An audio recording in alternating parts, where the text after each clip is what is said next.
Number 1. The Mongol sack of Nishapur, 1221. A single arrow changed the fate of 1.7 million people. In 1221, during the Mongol campaigns across Central Asia, a projectile fired from the walls of Nishapur struck and killed Tokuchar, Genghis Khan's favorite son-in-law. That arrow did not simply end one man's life. It activated a machinery of retribution that would erase one of the most important cities on earth. Before its destruction, Nishapur was the intellectual crown of the Khwarezmian Empire. Its scholars studied astronomy, composed poetry, and advanced mathematics. In prestige, it rivaled Baghdad itself.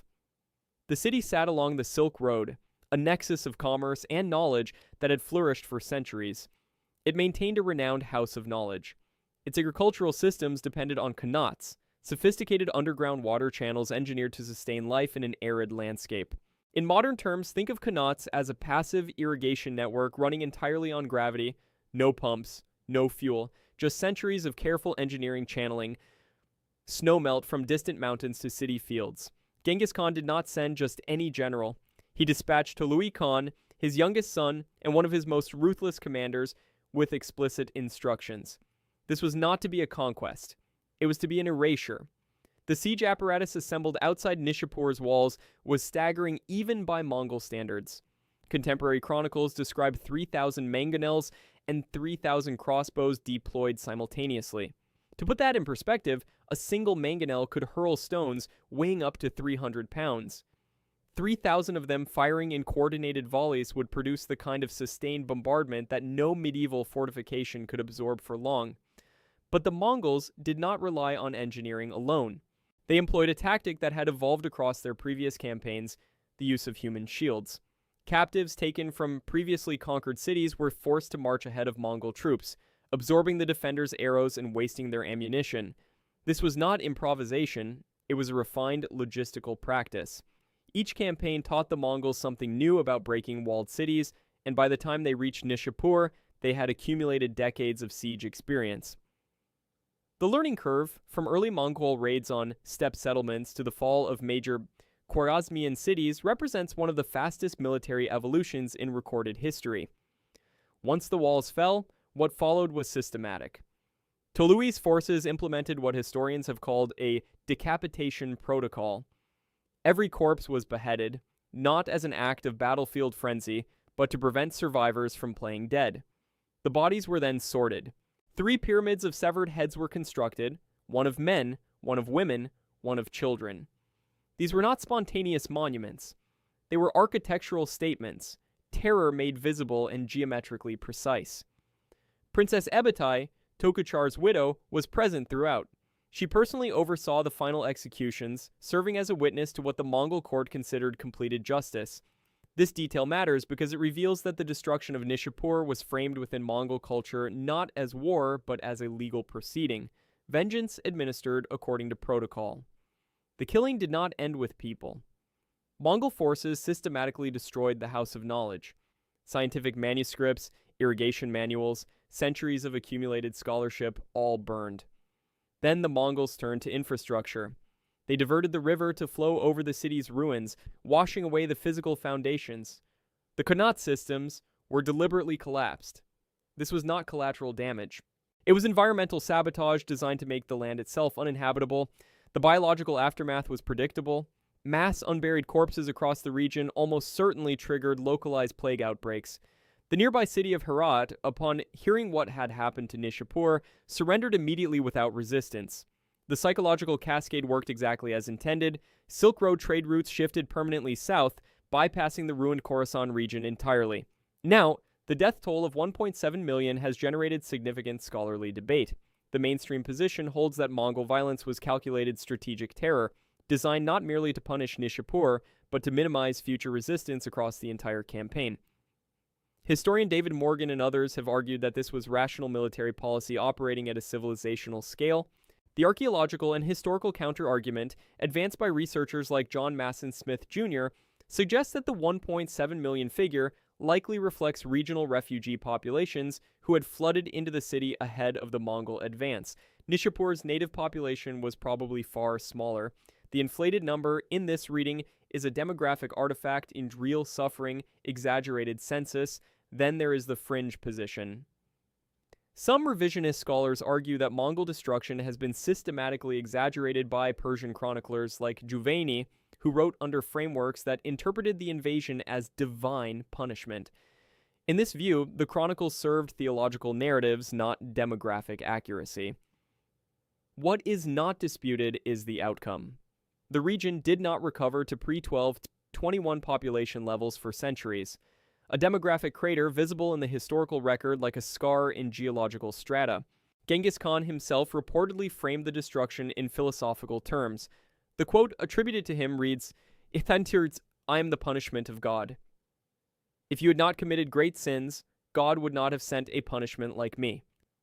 Nishapur was devastating. But it was also, in many ways, a rehearsal. 37 years later, the Mongols would target something even more consequential: the intellectual heart of the entire Islamic world. Number 2, the destruction of Carthage, 146 BC. More than 1,000 years before the Mongols reached Nishapur, another civilization was erased with equal deliberation, but by a very different kind of power. Rome did not destroy Carthage in a burst of rage. It destroyed Carthage as a matter of policy, debated in a Senate chamber, refined over years, and executed with legal precision. The Third Punic War was in many respects the final act of a rivalry that had spanned more than a century. Carthage, located in modern-day Tunisia, was Rome's primary commercial competitor in the Mediterranean. It had survived 2 previous wars. But the Roman senator Cato the Elder had made the city's destruction his personal political project. He ended every single Senate speech, regardless of the actual topic under discussion, with the same phrase, "Carthago delenda est." Carthage must be destroyed. The siege lasted 3 years. Roman forces systematically starved the population before ever breaching the walls. When the final assault came, it was commanded by Scipio Aemilianus, and it produced 6 days and 6 nights of continuous house-to-house urban combat. Soldiers fought through narrow streets, crossed rooftops, and threw beams down onto defenders below. In modern military terminology, this was close-quarters battle in a dense urban environment, the kind of fighting that produces maximum casualties on both sides. Standing beside Scipio during the destruction was Polybius, the Greek historian who would become one of antiquity's most credible sources. Polybius was not writing from second-hand reports. He was physically present, watching the city burn. His account gives the Carthage narrative an evidentiary weight that few ancient events possess. The final retreat compressed roughly 50,000 survivors into the Byrrhus citadel. The fortified hilltop at the city's center, they pleaded for mercy. The Carthaginian general Hasdrubal eventually surrendered, but his wife responded with public defiance, cursing him before the assembled crowd, then gathering their children and throwing herself into the flames of the Temple of Eshmun. Her act has been interpreted across centuries as the final statement of Carthaginian resistance. The survivors, those 50,000, were enslaved. Scholars use the term social death to describe what mass enslavement meant in the Roman context. These people did not merely lose their freedom. They lost their names, their legal personhood, their family connections. They ceased to exist as a culture. Rome then undertook something remarkable in its thoroughness. The Scipio Mole, a massive engineered barrier, was built to blockade the Carthaginian harbor completely, cutting off any possibility of maritime escape or resupply. All Punic libraries were destroyed, erasing nearly the entire written record of Carthaginian civilization. The city was ritually plowed under, a Roman legal act of deconsecration that formally removed the site from the category of habitable space. Now, there is a famous claim that the Romans salted the earth to prevent anything from growing. Historian Richard Miles and others have traced this story and concluded it is likely 19th century folklore. The ritual plowing was real. The salt is almost certainly a myth. Casualty estimates range widely, from 150,000 to 450,000 deaths during the siege and final slaughter. The site remained an uninhabited wasteland for a full century, until Julius Caesar ordered it reconstructed as a Roman colony. The mainstream theory frames the destruction as economically motivated. Carthage was Rome's primary Mediterranean commercial rival, and its elimination cleared the path to unchallenged dominance. The archaeological theory supported by modern excavations reveals something more unsettling. Carthage appears to have been more technologically advanced than Rome in several areas, particularly harbor engineering and agriculture. Historian Dexter Hoyos has noted that this makes the destruction look less like a military victory and more like a deliberate suppression of a competing knowledge system. The fringe theory takes a different angle entirely. Some scholars argue the destruction was primarily religious. Carthaginian religious practices, particularly the Tophet associated with child sacrifice, were viewed by Rome as existential spiritual contamination requiring total purification. What followed was the establishment of Mare Nostrum, our sea. The Mediterranean became a Roman lake. The paradox, however, was not lost on Scipio himself. He reportedly wept watching Carthage burn, quoting Homer's Iliad, lines about the fall of Troy, and expressing the fear that Rome would someday suffer the same fate. They destroyed the culture, but kept the plumbing. Roman engineers actually repurposed Carthaginian water cisterns. The infrastructure survived even as the civilization that built it was erased. Carthage represented Rome's transition from regional to imperial power. But the most consequential act of destruction in this story was still centuries away, waiting in a city on the banks of the Tigris. Number 3, the Mongol sack of Baghdad, 1258.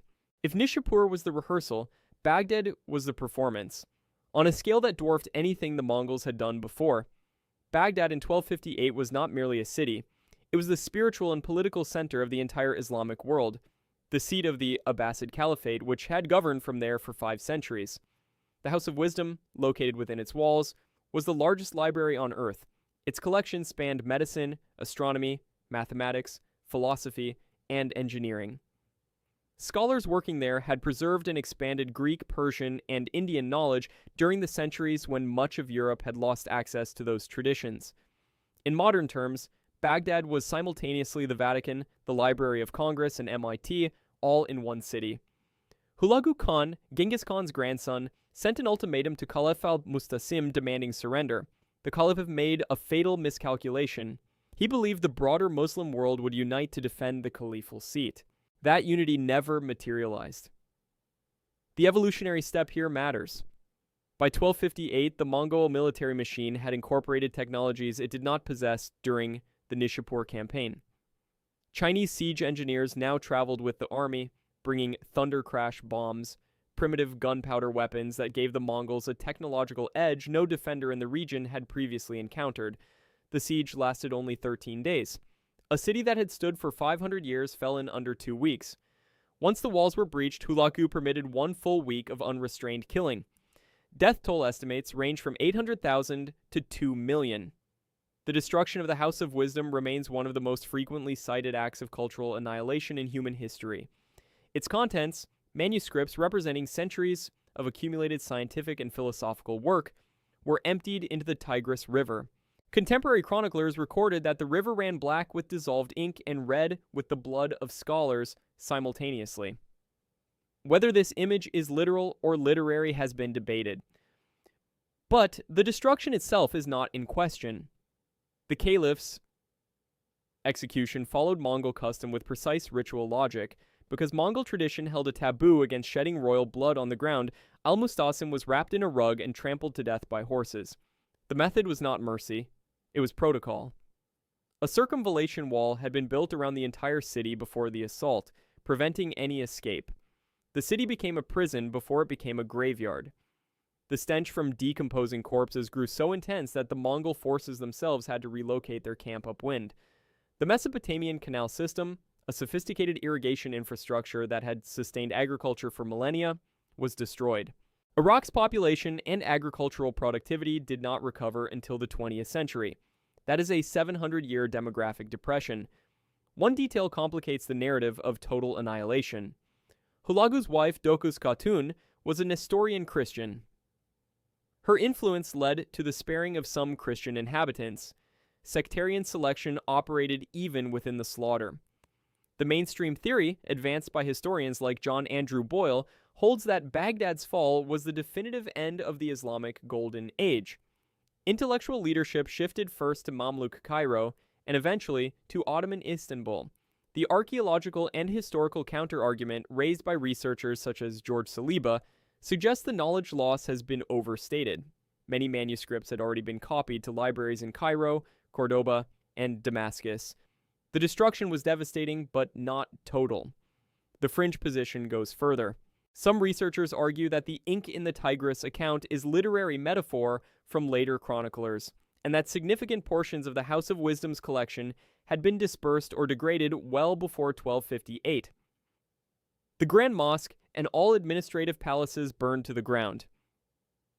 The Caliphate's collapse fragmented Islamic political unity until the Ottoman consolidation centuries later. Power physically relocated from Baghdad to Mamluk Cairo, and the trauma persists. The fall of Baghdad is still cited in modern Middle Eastern political discourse as a defining moment of civilizational collision. But the Mongols were not the only empire to discover that a single city's destruction could reshape an entire civilization's psychology. In 17th century China, the same calculation was made with chilling precision. Number 4.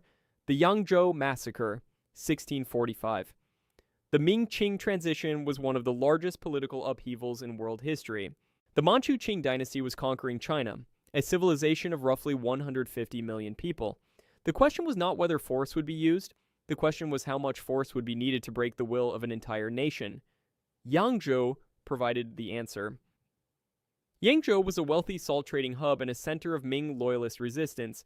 It was both a symbolic and an economic target. Prince Dodo's Qing forces breached the city walls using Hong Yipo, advanced Portuguese cannons that represented a fascinating evolutionary step in military technology. European firearms developed for European warfare had been traded along maritime routes to East Asia, where they were now being used by a Manchurian army to conquer a Chinese city.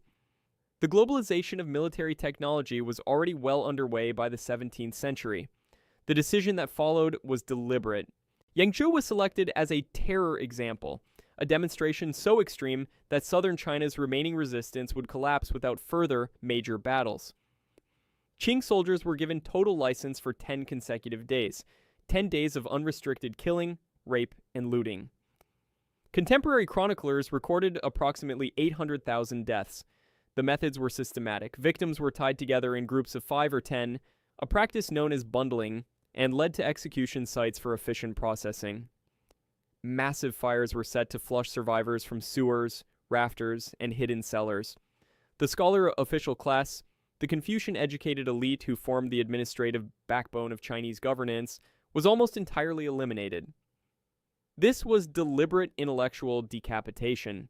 The primary eyewitness account comes from Wang Xiuqiu, a survivor who hid among corpses and later wrote a record of 10 days at Yangzhou.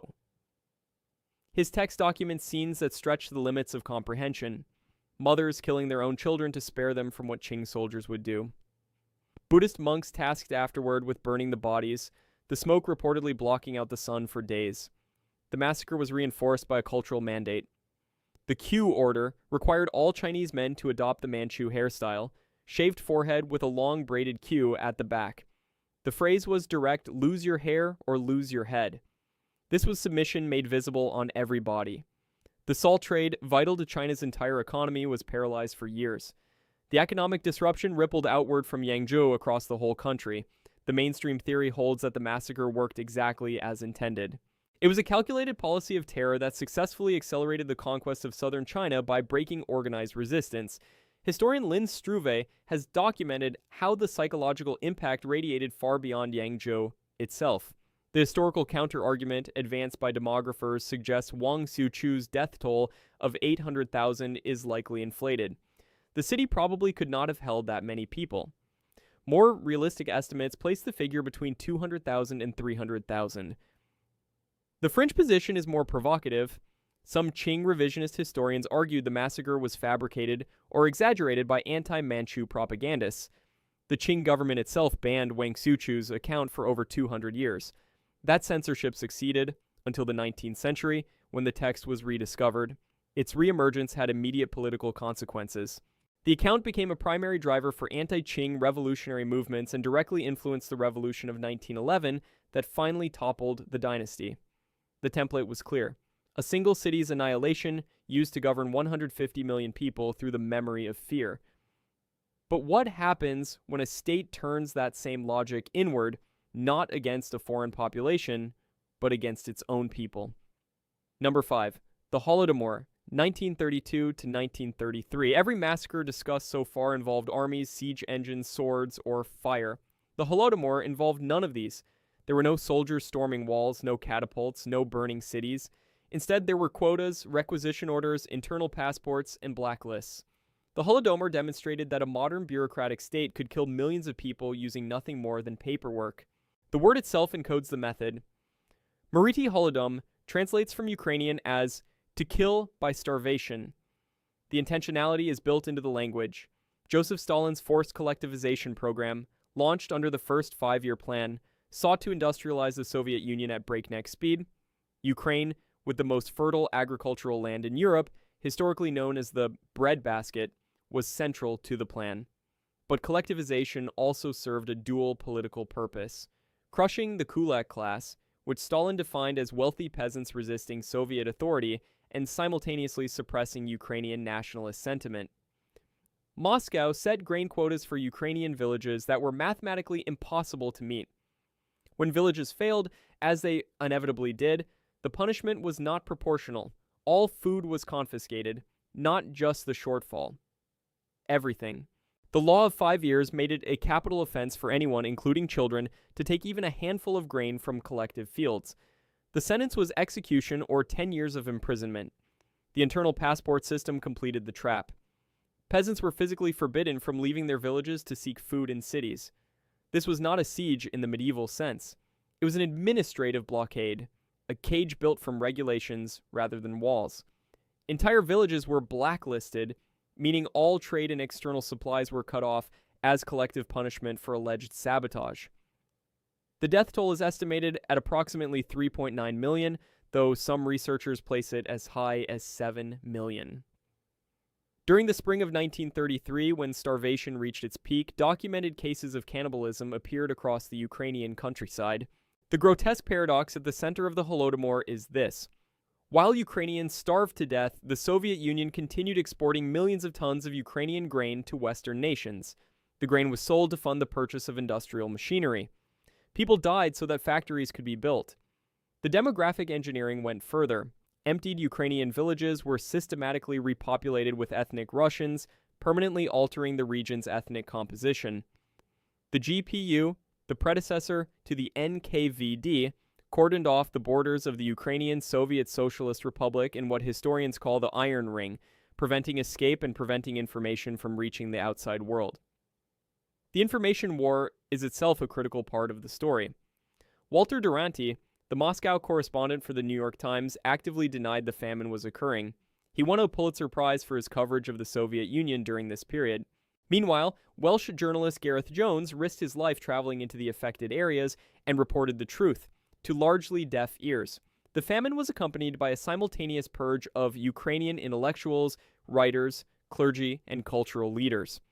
Cultural genocide ran parallel to physical starvation. The mainstream position, now recognized by Ukraine in over 30 countries, classifies the Holodomor as a deliberate genocide targeting Ukrainians as a national group. The historical counter-argument, advanced by some scholars, including certain Russian historians, holds that the famine was a catastrophic policy failure affecting multiple Soviet regions, not a targeted ethnic genocide. They point to simultaneous famine in Kazakhstan and the Volga region as evidence. The fringe position draws on post-Soviet archival discoveries. Documents unearthed after 1991 revealed orders specifically targeting Ukrainian nationalist elements through food deprivation, suggesting a level of intentionality that directly undermines the policy failure argument. Livestock numbers collapsed as peasants slaughtered their own animals rather than surrender them to the state, deepening the crisis further. The psychological legacy endures. The deep-seated Ukrainian distrust of Moscow that the Holodomor created directly fuels geopolitical tensions that persist into the present day. The Holodomor proved that modern state infrastructure could weaponize food itself. But Stalin was not finished. Within 3 years, he would turn that same bureaucratic machinery against his own government, his own military, and his own party. Number 6. Stalin's Great Purge, 1936 to 1938. The Holodomor targeted a population defined by nationality and class. The Great Purge targeted everyone. It was a state devouring itself. The commonly cited catalyst was the assassination of Sergei Kirov in December 1934. Kirov was a senior Bolshevik leader in Leningrad. His murder, widely believed by historians to have been orchestrated or at minimum enabled by Stalin himself, provided the pretext for what followed. Stalin declared that a vast conspiracy threatened the Soviet state. The purges were his solution. The bureaucratic instrument was Order Number 00447. This document established specific regional quotas for 2 categories. Category 1 meant execution. Category 2 meant imprisonment in the Gulag system. Regional NKVD offices received numerical targets, so many people to shoot, so many to imprison. Murder by spreadsheet. The NKVD, the secret police apparatus, operated under Nikolai Yezhov during the peak of the terror. His name gave the period its informal title, the Yezhovshchina, the Yezhov era. The total toll is estimated at 700,000 to 1.2 million judicial executions. Millions more were sentenced to forced labor in Gulag camps across Siberia and Central Asia. The military purge was particularly devastating. 3 of 5 Soviet marshals were executed. 13 of 15 army commanders were eliminated. 50 of 57 corps commanders were killed. The institutional knowledge of the Soviet officer corps was gutted in under 2 years. This would have direct consequences when Germany invaded in 1941. The show trials were public spectacles. Senior Bolsheviks, men who had helped make the revolution, appeared before cameras and confessed to elaborate conspiracies they had never committed. Grigory Zinoviev and Lev Kamenev, once among Lenin's closest allies, were among those who confessed under torture and were executed. Stalin personally authorized what internal documents euphemistically called physical pressure. The Black Marias, dark vans called Cherepashki, prowled city streets for nighttime arrests. The knock at 3 in the morning became the defining terror of Soviet civilian life. Anyone could disappear. The troikas, 3-person panels, issued death sentences without defense lawyers, without evidence review, without trials. They processed thousands of cases per day. The family liability doctrine extended punishment beyond the accused. The NKVD arrested members of families of traitors to the motherland. Wives were imprisoned. Children were placed in state orphanages, mass graves at Butovo Range, and Sandermock held tens of thousands of bodies stacked in single trenches. The execution method was standardized. A single pistol shot to the back of the head, administered in soundproofed basement rooms. Neighbor against neighbor denunciations were actively encouraged. Reporting a colleague, a friend, or a family member was reframed as a patriotic duty. The social fabric was weaponized against itself. The mainstream theory holds that the purge was Stalin's instrument for consolidating absolute personal power. Anyone who could conceivably challenge him, or who might someday challenge him, was eliminated preemptively. The historical theory advanced by scholars like J. Arch Getty suggests the purge spiraled beyond even Stalin's control. Regional NKVD commanders exceeded their quotas to demonstrate zeal, creating a runaway system in which killing generated more killing.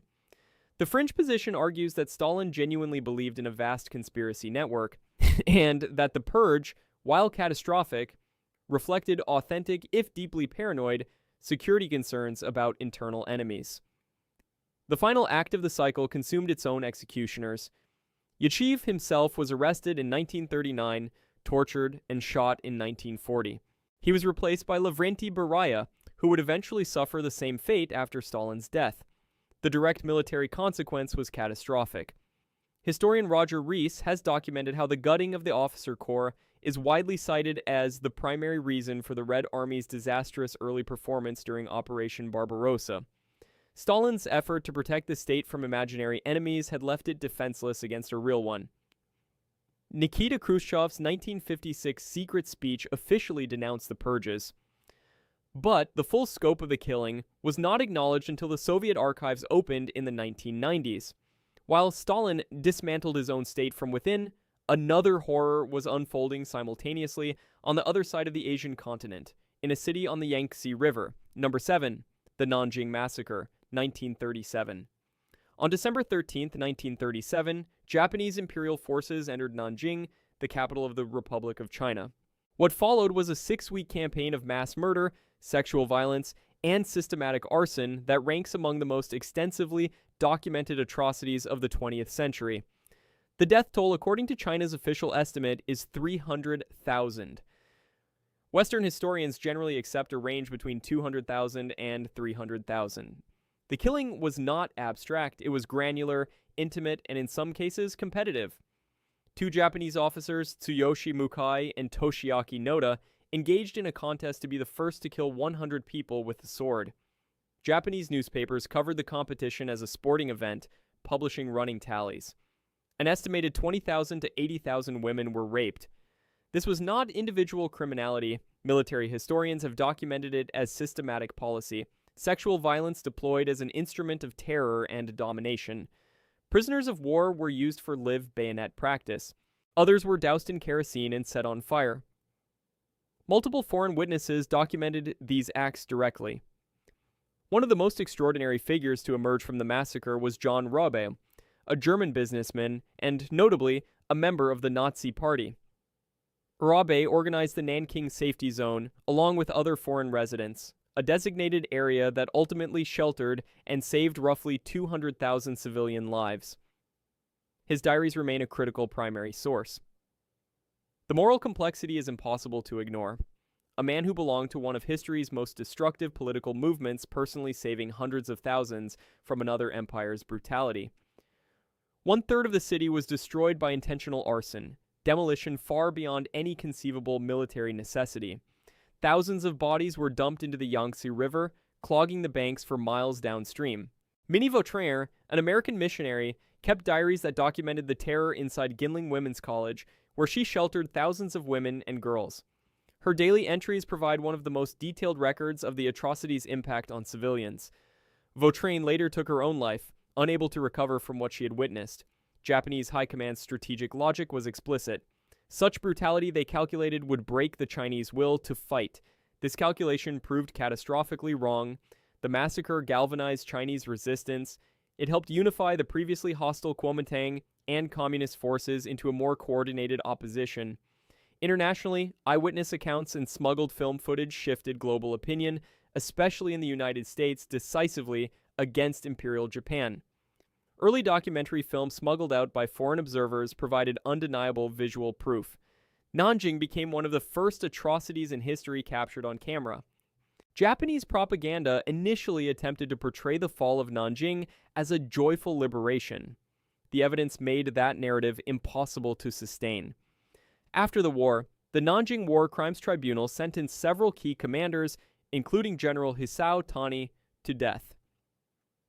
The mainstream theory holds that the massacre was a product of systemic failures in Japanese military discipline, combined with deliberate command decisions to terrorize the civilian population.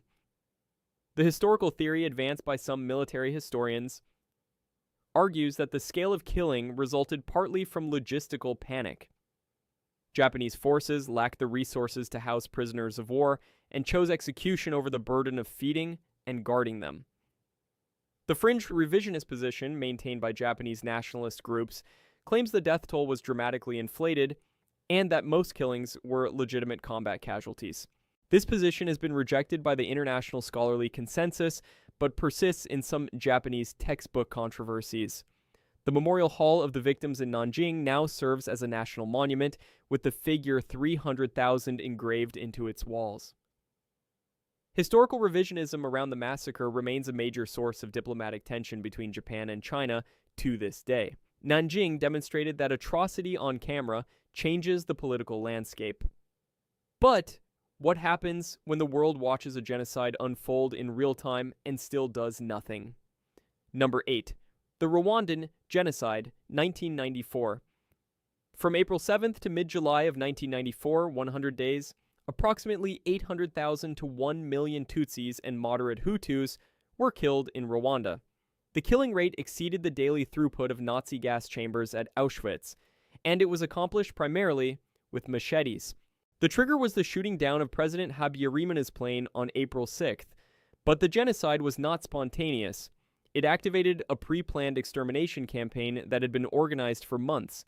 The Interahamwe, civilian Hutu militias, had been trained and armed by the state well in advance.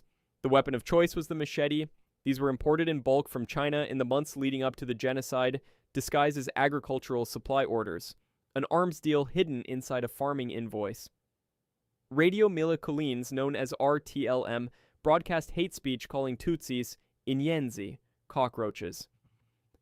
But the radio did more than dehumanize. It provided real-time operational directions, telling listeners where Tutsis were hiding and where killing squads should move next. This was genocide coordinated by commercial broadcast. The identification infrastructure had colonial origins. Belgian colonial administrators had issued ID cards listing each citizen's ethnic group, Hutu, Tutsi, or Twa. These cards were used at roadblocks across Rwanda to identify and separate victims. Colonial bureaucracy, designed decades earlier, was repurposed as a sorting mechanism for extermination. Many of the largest killings occurred inside churches where Tutsis had sought sanctuary. In some documented cases, clergy were complicit. Gender-based violence was staggering in scale. An estimated 250,000 to 500,000 women were raped. HIV-positive men were intentionally deployed as what scholars have described as biological weapons, inflicting long-term suffering that would extend far beyond the genocide itself.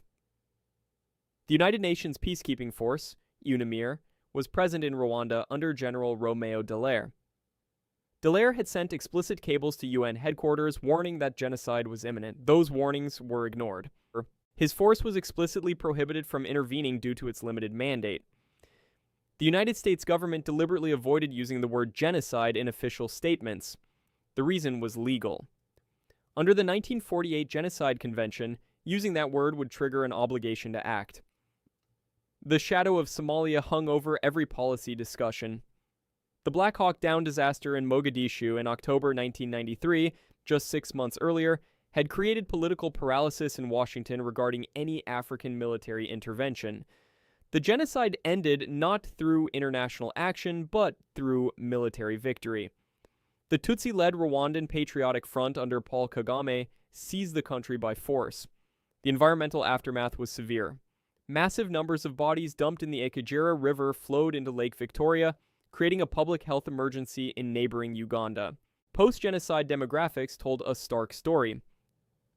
The surviving population was approximately 70% female. The mainstream theory holds that the genocide was meticulously pre-planned by Hutu power extremists who exploited ethnic tensions manufactured during colonial rule. Historian Gérard Prunier has documented the organizational infrastructure in extensive detail. The historical theory, advanced by scholars like Mahmoud Mamdani, argues the genocide cannot be understood without examining Belgian colonial policy, which hardened fluid Hutu-Tutsi identities into rigid racial categories through I/D cards and preferential treatment. The fringe position suggests that Kagame's RPF bears partial responsibility for the regional destabilization, and that the shooting down of Habyarimana's plane, potentially by RPF forces, was a deliberate trigger. The Rwandan government rejects this theory. The Gacaca courts, community-based justice tribunals, processed nearly 2 million cases afterward. It was the largest transitional justice effort in history. Rwanda has since banned all ethnic classification. Citizens are now simply Rwandan. It is the world's most radical experiment in deconstructing the categories that enabled mass killing.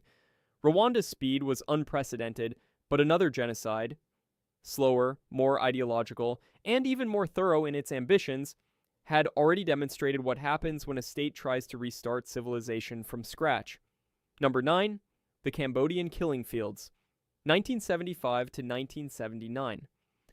Pol Pot did not merely want to conquer Cambodia, he wanted to erase it and start over. The concept was called Year Zero. All prior history, education, religion, commerce, cities, family structure would be abolished. Cambodia would be reborn as an agrarian utopia. The toll was between 1.7 and 2 million dead. That represents approximately 25% of Cambodia's entire population. 1 in 4 people. The Khmer Rouge ideology was a fusion of radical Maoist agrarianism and Khmer nationalism. Within 48 hours of taking Phnom Penh, the regime ordered the forced evacuation of the entire urban population. Every resident, the elderly, the sick, newborns, was marched into the countryside for forced rice farming.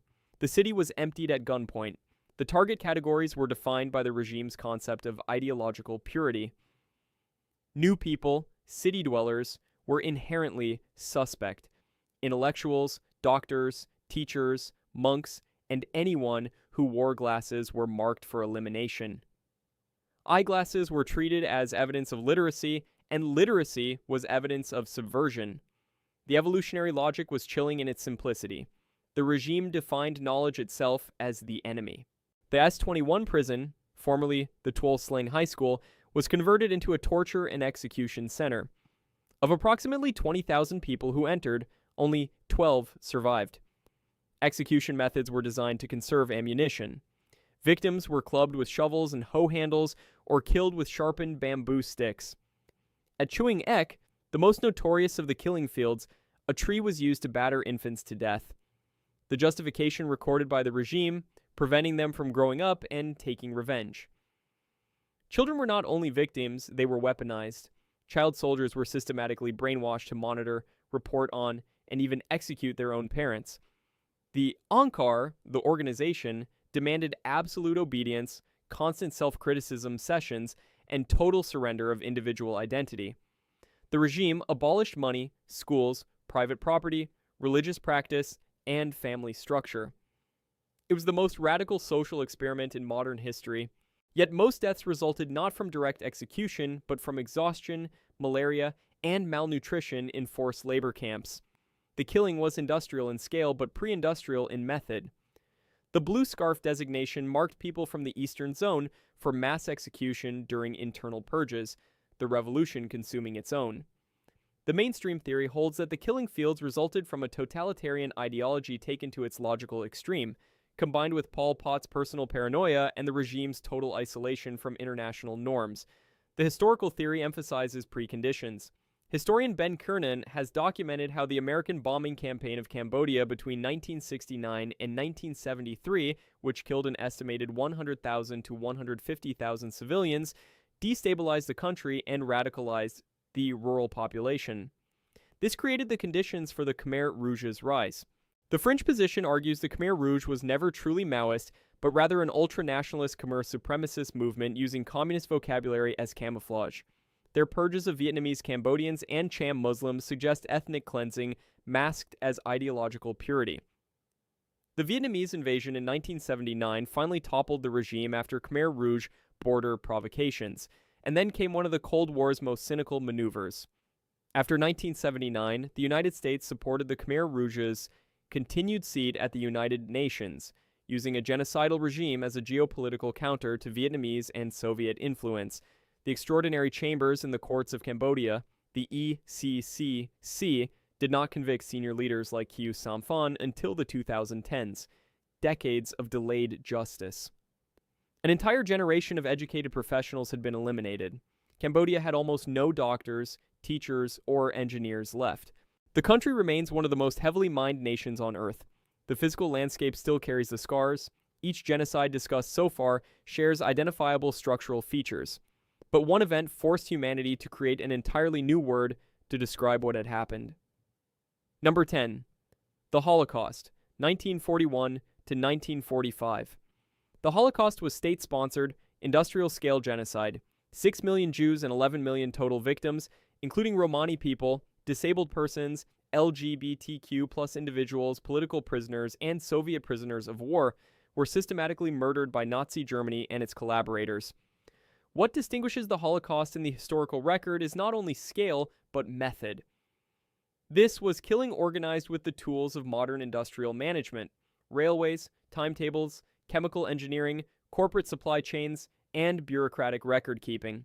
The Wannsee Conference, held on January 20th, 1942, lasted approximately 90 minutes. Senior Nazi officials gathered in a villa outside Berlin and administratively finalized the final solution to the Jewish question: genocide as a boardroom decision? The minutes were taken by Adolf Eichmann. The gas chambers at Auschwitz-Birkenau represent the industrialization of death. Zyklon B, hydrogen cyanide, was the chemical agent. The chambers were engineered for maximum throughput with minimum personnel. The ghetto system preceded the camps. Populations were concentrated into starvation zones. The Warsaw Ghetto held 400,000 people in 1.3 square miles before being transported to extermination sites. The Einsatzgruppen, mobile killing squads, followed the Wehrmacht into Eastern Europe and the Soviet Union, shooting hundreds of thousands in open pits. At Babi Yar, outside Kiev, 33,771 people were killed in 2 days, September 29th and 30th, 1941. The Deutsche Reichsbahn, Germany's national railway, was repurposed to transport victims with bureaucratic precision. Timetables were created for death trains. Joseph Mengele conducted medical experiments on prisoners, including twins and hypothermia victims, without anesthesia. Corporate complicity ran deep. IG Farben manufactured Zyklon B and operated factories using camp slave labor. Krupp and other major German corporations profited directly. The economic exploitation extended to the molecular level. Gold teeth were extracted from corpses. Hair was collected and used for industrial felt. Personal property and artwork were systematically confiscated. Dehumanization was engineered in stages. Tattooed numbers replaced names. Yellow stars marked targets. Propaganda depicted Jews as vermin. The systematic removal of personhood preceded the physical removal of life. Resistance existed despite impossible odds. The Warsaw Ghetto Uprising of 1943 and camp revolts at Sobibor and Treblinka demonstrated that armed defiance was possible even within the machinery of extermination. The death marches, forced evacuations of camps as Allied forces approached in 1944 and 45, killed additional thousands through exposure, starvation, and shooting of stragglers. Liberation footage filmed by Allied crews forced the world to confront what had occurred. General Eisenhower ordered comprehensive documentation because he anticipated, correctly, that future denial would be attempted. The mainstream theory holds that the Holocaust was the product of Nazi racial ideology, centuries of European anti-Semitism, and the unique conditions of totalitarian state power combined with modern industrial capacity. The functionalist historical theory advanced by scholars like Christopher Browning argues the final solution was not planned from the beginning, but evolved incrementally, a series of escalating decisions driven by bureaucratic competition, wartime pressures, and the failure of earlier deportation schemes like the Madagascar Plan. On the question of denial, Holocaust denial is not a legitimate scholarly position. It is a politically motivated distortion, criminalized in many European countries due to its documented role in inciting hatred. Unlike other entries in this discussion, there is no credible alternative theory regarding the Holocaust's occurrence and scale. The Nuremberg trials established the precedent that following orders is not a legal defense for war crimes. This became the foundation of modern international criminal law. Raphael Lemkin coined the term genocide specifically in response to these events. The word itself was invented to describe what happened. The Universal Declaration of Human Rights of 1948 and the Genocide Convention were direct institutional responses. Yad Vashem's ongoing effort to document every individual victim by name represents the archive as an act of resistance against the dehumanization that made the killing possible. 10 events, spanning 3,000 years, each unique in its context, each following a pattern that the next section will make disturbingly visible. Across every massacre in this documentary, the killing technology changed dramatically. Mongol mangonels in 1221, Zyklon B gas chambers in 1941, a 720-year arc of increasingly efficient death. But here is the counterintuitive finding. Rwanda's daily kill rate using machetes exceeded the throughput of Auschwitz's gas chambers. Technology is not the primary variable. Every massacre required solving the same fundamental logistical problem: how to kill large numbers of people faster than they can flee. The solutions varied, but the structural logic was identical. Containment came first. Mongol circumvallation walls surrounded Baghdad. Roman harbor blockades sealed Carthage. Soviet internal passports trapped Ukrainian peasants. Rwandan roadblocks sorted victims by ID card. The perimeter is the first instrument of genocide. Then came identification. Roman census data determined who lived in Carthage. Soviet execution quotas specified numerical targets. Belgian ethnic RID cards told Rwandan militias who to kill. Nazi yellow stars marked targets on site. In every case, bureaucracy preceded butchery. Dehumanization language followed a consistent pattern across millennia. Cockroaches in Rwanda, vermin in Nazi Germany, new people in Cambodia, kulaks in the Soviet Union. Each genocide required a vocabulary that moved the target population outside the category of the human. The execution methods themselves were optimized for local resource constraints. Mongol decapitation protocols processed large numbers quickly using bladed weapons. Khmer Rouge bamboo stakes conserved ammunition. The Soviet single-bullet method was standardized for basement efficiency. Each regime solved the problem with the tools available. Water appears as a recurring instrument across millennia. The Tigris at Baghdad, the Yangtze at Nanjing, the Akagera in Rwanda, the diverted rivers at Nishapur. Rivers served as mass graves across 3,000 years of history. Fire played its own recurring role at Carthage, Yangzhou, and Nanjing, serving as both tactical weapon and symbolic purification. Knowledge destruction was deliberate strategy in case after case.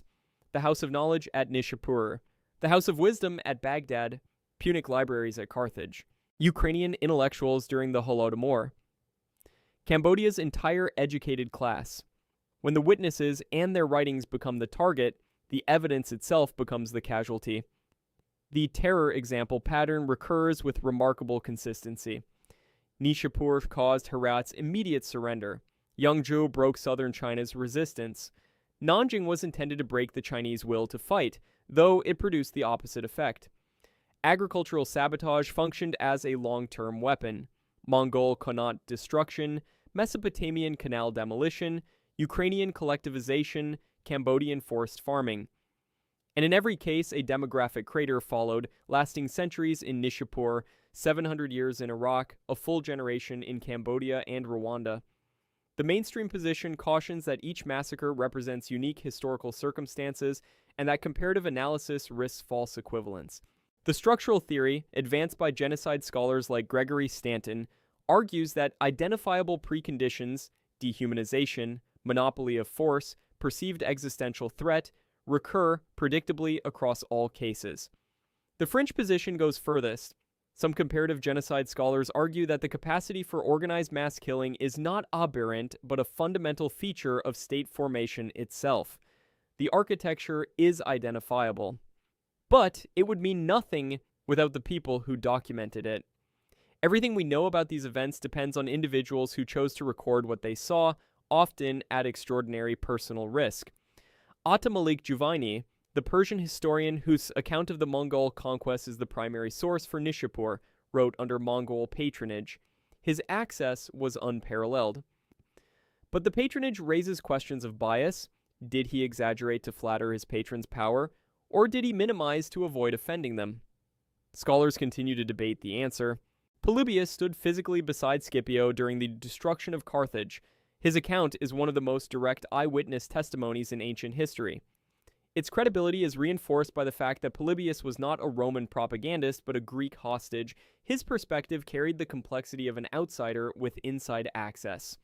Wang Shuchu hid among corpses in Yangzhou and survived to write a record of 10 days at Yangzhou. The Qing government banned his account for over 200 years. When it resurfaced in the 19th century, it became a political weapon, proof that censorship can delay but not destroy testimony. The Holodomor produced a contest between two journalists that distills the politics of witness into its purest form. Gareth Jones, a Welsh reporter, traveled into the famine zone and published the truth. Walter Duranty, the New York Times Moscow correspondent, denied the famine was occurring, and won a Pulitzer Prize. The prize has never been revoked. Minnie Vautrin kept daily diary entries from inside Ginling Women's College during the Nanjing Massacre, documenting the terror in real time. She sheltered thousands. She later took her own life, unable to recover from what she had witnessed. John Rabe, a Nazi party member who saved 200,000 lives, presents an irresolvable moral complexity, a man complicit in one system of oppression while actively resisting another. The Stalinist lists, discovered in post-Soviet archives, bear Stalin's personal signature approving thousands of executions. The perpetrator became his own witness. RTLM radio transcripts from Rwanda were recorded, providing real-time evidence of incitement to genocide. The 12 survivors of S-21 in Cambodia constitute an almost impossibly small testimonial pool for 20,000 victims. Allied liberation footage of the Holocaust was intentionally comprehensive because Eisenhower ordered full documentation, anticipating future denial. Yad Vashem's name-by-name archive represents the most systematic attempt to restore individual identity to victims of mass killing. The Gacaca courts in Rwanda produced nearly 2 million cases of testimony, the largest body of survivor and perpetrator accounts for any single genocide. The mainstream position holds that primary sources, cross-referenced with archaeological evidence, provide a reliable if imperfect historical record. The historical counterposition notes that death tolls for ancient and medieval events are inherently unreliable, as chroniclers routinely inflated numbers for political or literary effect. The fringe position raises a haunting possibility: the suppression of accounts at Yangzhou during the Holodomor suggests that for every massacre we know about, there may be others that were successfully erased from the record entirely. The ethical question remains open. Who has the right to narrate a massacre? The survivors, the descendants, the historians, or the nations that allowed it to happen? The witnesses ensured the record survived. The next question is what the world did with that record. The 1948 Genocide Convention was created specifically in response to the Holocaust. It legally obligates signatories to prevent and punish genocide.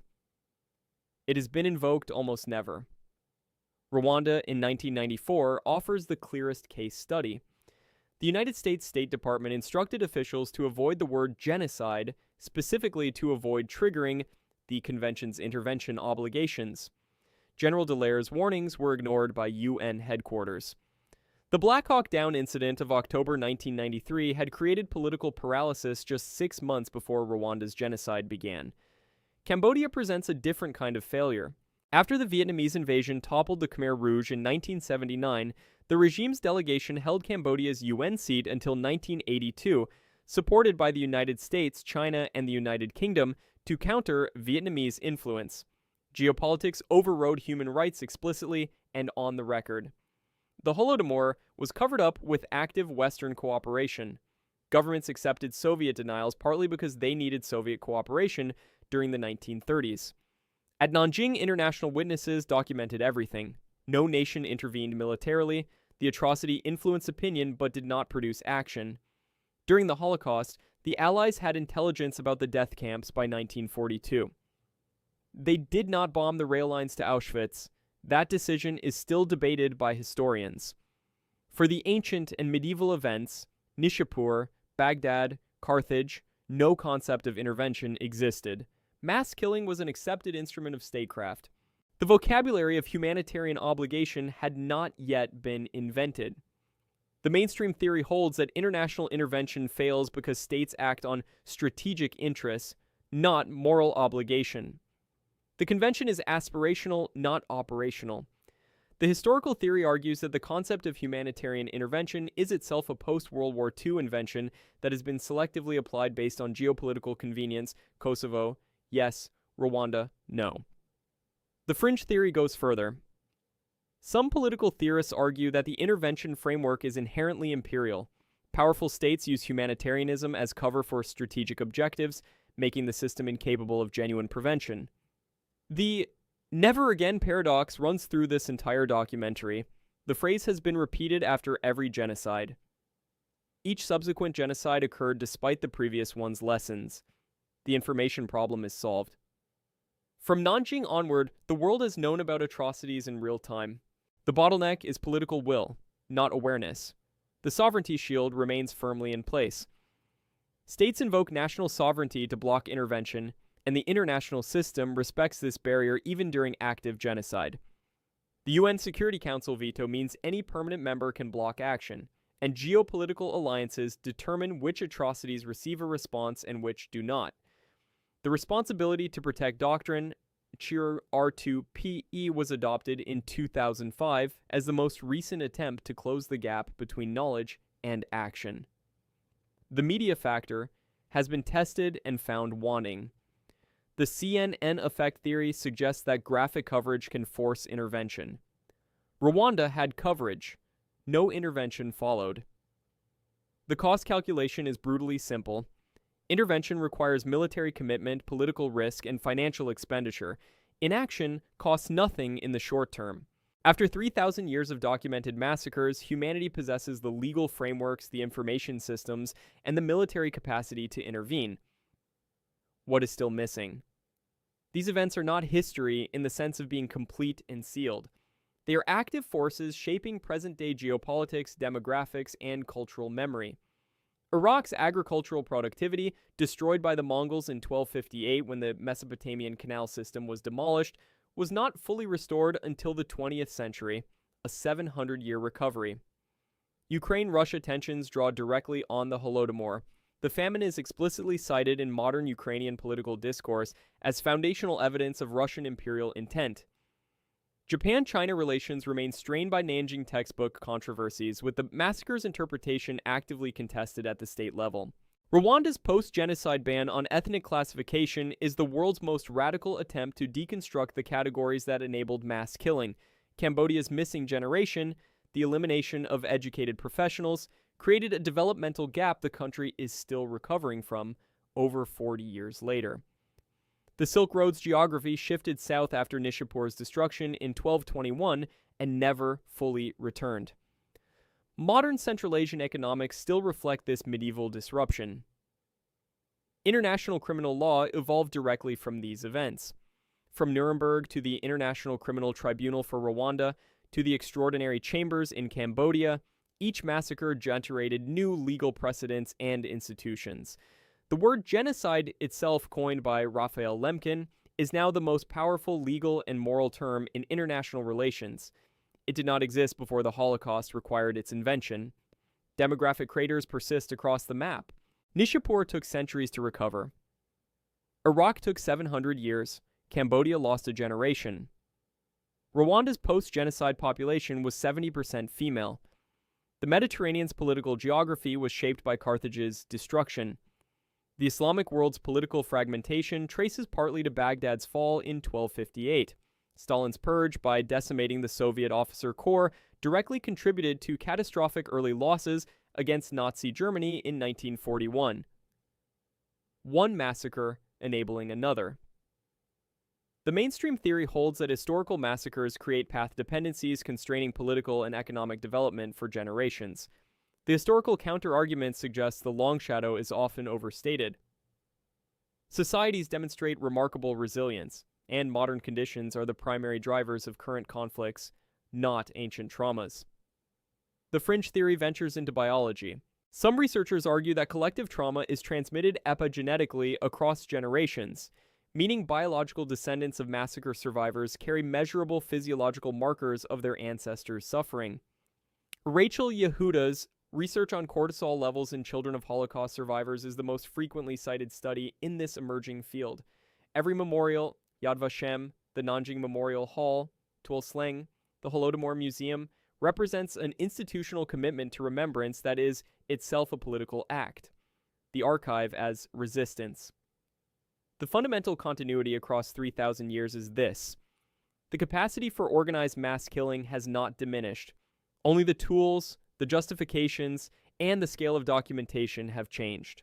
Across 3,000 years and 4 continents, every massacre in this documentary followed the same basic sequence. Dehumanize, contain, execute, erase.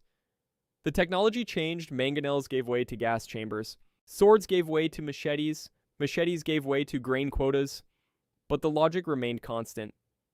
Every perpetrator believed their violence would achieve a strategic objective, submission, territorial control, ideological purity.